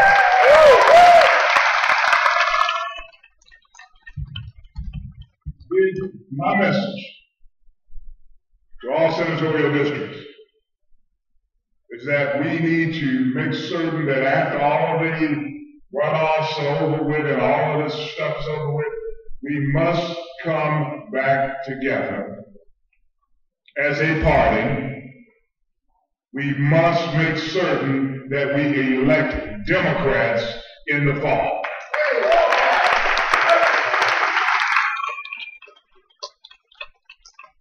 There is a new energy that I feel around this country.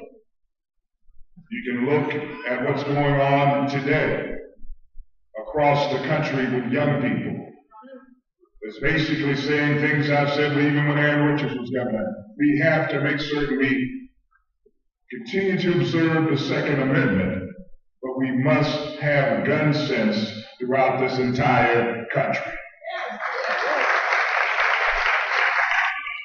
If you were to pull up on social media, you will see in Fort Worth the thousands of young people that are saying the same thing that other young people are saying across the country, that they are now of age.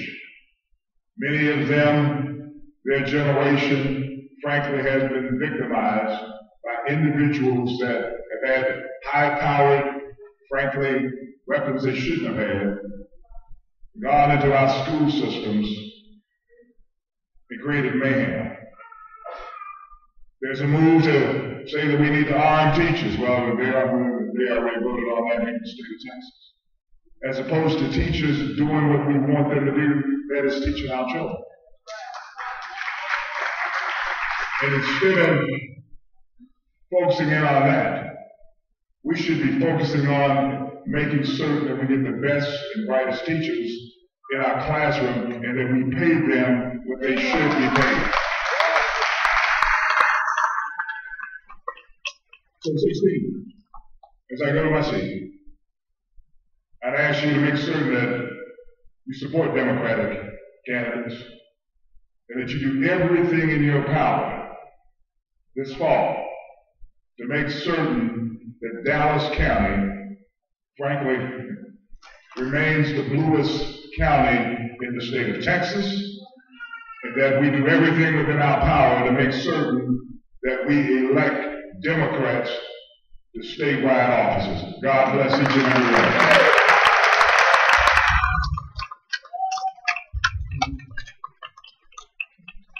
All right, thank you.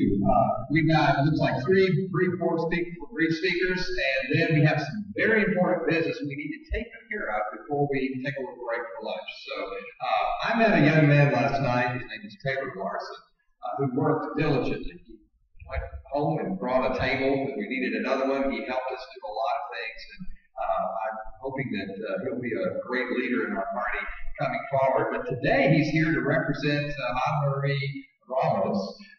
Maria Ramos, who I guess she's at the march. So you want to come and tell us a little bit about your candidate?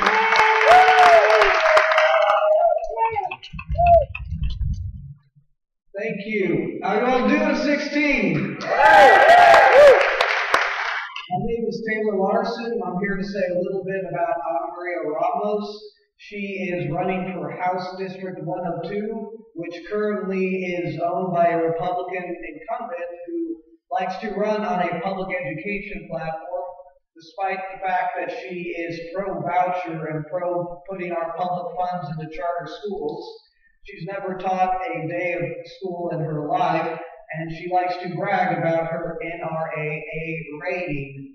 Ana Maria, meanwhile, has taught public school, private school. She served as the executive director of El Centro College, where she still teaches. She cares about our children and wants to make sure they have a full and safe education, which is why right now she is at the march. Now, House District 102 was won by Hillary Clinton in 2016, despite the fact that we now have a Republican owning it. And I don't give you all this background about her and the Republican Ana Maria because I'm worried about you voting for the Republican and that I need to convince you otherwise. I say all this to show you that Ana Maria, like all the candidates who have spoken today, can and will win in November. But this only happens if we have all of your support, if we all do what we need to do to make this happen. I look out and see everyone here today, and I know we all did not come out here on Saturday just to socialize and have fun. I know we do not hold events like this just to pat ourselves on the back over our shared beliefs and then go home happy. We come out here because we want to win. We like to talk about the blue wave coming and how we're going to do all these nice and great things when we take office. But that doesn't happen unless we do the work now for that to happen. So I hope that everyone I'm looking at right now and everyone who can hear about this will, before the day is over, find a candidate, find a campaign, go up and pledge your support for them. Say, I will donate to you. I will phone bank for you. I will block walk for you. I will do what I can. Because if we want the blue wave to come, we need to get these candidates to support now so we can ride the wave in November. Thank you.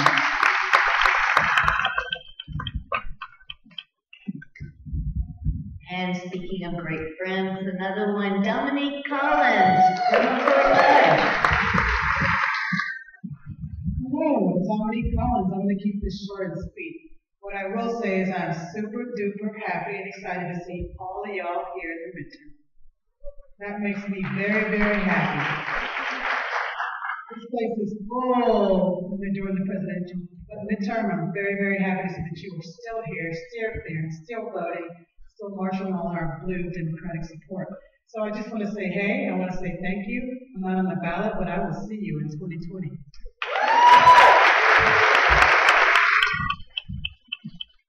And last but not least, Judge Stacey Williams. Thank you very much. My name is Judge Stacey Williams, and I want to tell you something. I've been under the Republican attack, but thank goodness for judges who follow the law. So in March, I got put back on the ballot, and for those of you who've been following, I was on the ballot for November. I withstood the Republican challenge. I think that deserves a clap. I appreciate all the precinct chairs, all the party activists, and those of you who are just interested in Democratic politics because we need your support. We need your support in the runoff, and we need your support in November. My opponent is a Republican who will not follow the law. He asked the judge to legislate from the bench. Kind of funny coming from a Republican. This person has run 5 times in the last 10 years. He has a problem with just targeting women and minorities. So I ask that you join me and let's put this guy to bed. He needs to stop running, and as my philosophy is, bye Felicia. He's got to go. Thank you. All right, let's give all of our candidates one more round of applause.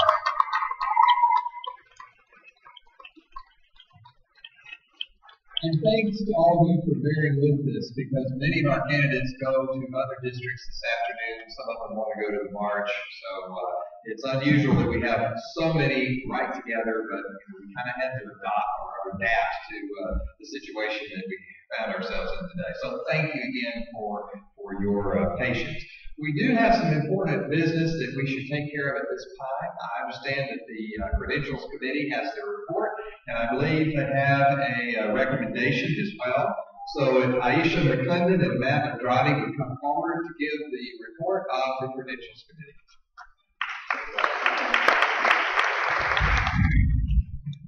Morning. The Credentials Committee report is as follows. There are 202 credentialed attendees for the SB 16 County Convention. Of those, 177 have indicated they would like to attend the state convention as delegates of the Senate District 16. So a motion to adopt the Credentials Committee report of attendees. Motion is adopted. I'm sorry, can we vote on it? On all the procedures. All in favor? Any opposed? Great. Provided that the credentials committees do not exceed the report of those credentialed individuals don't exceed the allocated delegate count of 308, we will propose a motion to accept the by acclamation credentialed candidates who have requested to go to state and registered on site today be accepted as delegates to the state convention. Any discussion? Discussion? All in favor? Aye. Any opposed? Motion passes.